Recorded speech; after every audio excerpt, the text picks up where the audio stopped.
Այսօր ողջ օրվա ընթացքում մարդկանց խոսքը դեպի Ծիծեռնակաբերդ չի դադարում։ Նրանց շարքում էին նաև Մայրաթոր Սուրբ Էջմիածնի քարոզչական կենտրոնի երիտասարդները։ Նրանք Ծիծեռնակաբերդի բարձունք հասան ուխտիերթով։ Այսօրվա ակցիայի նպատակն է, որպեսզի երիտասարդներին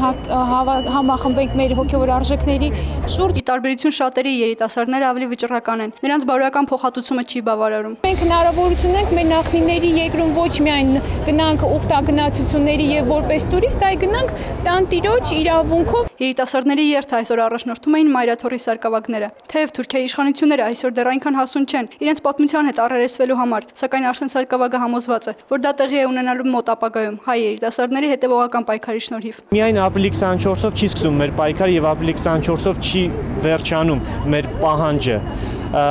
Պետք է ամբողջ տարվա ընթացքում այս աշխատանքները կատարվի եւ ապրիլի 24-ը պետք է մի տեսակ կուլմինացիոն կետը լինի, երբ որ մեր բոլոր նախաձեռնությունները արած աշխատանքը ամբողջ տարվա ընթացքում հավաքվում եւ այսօրը ներկայացվում է։ Արսեն Սարգսակյանը կարևորում է նաեւ եկեղեցու անմիջական դերը ցեղասպանության հարցում երիտասարդների շրջանում պահանջատիրության գաղափարը զարգացնելու համար։ Եթե մենք հայրենասեր չենք, երբ որ մենք եկեղեցասեր չենք եւ չգիտենք թե ինչ արժեքներ ունենք եւ ինչն ենք կորցրել եւ ինչն ենք փորձում վերագտնել, ապա մենք չենք կարող մեր երիտասարդությունից պահանջել որևէ բան։ Սաթենիկ Հովսեփյան, Հովսեփ Հովսեփյան, EPF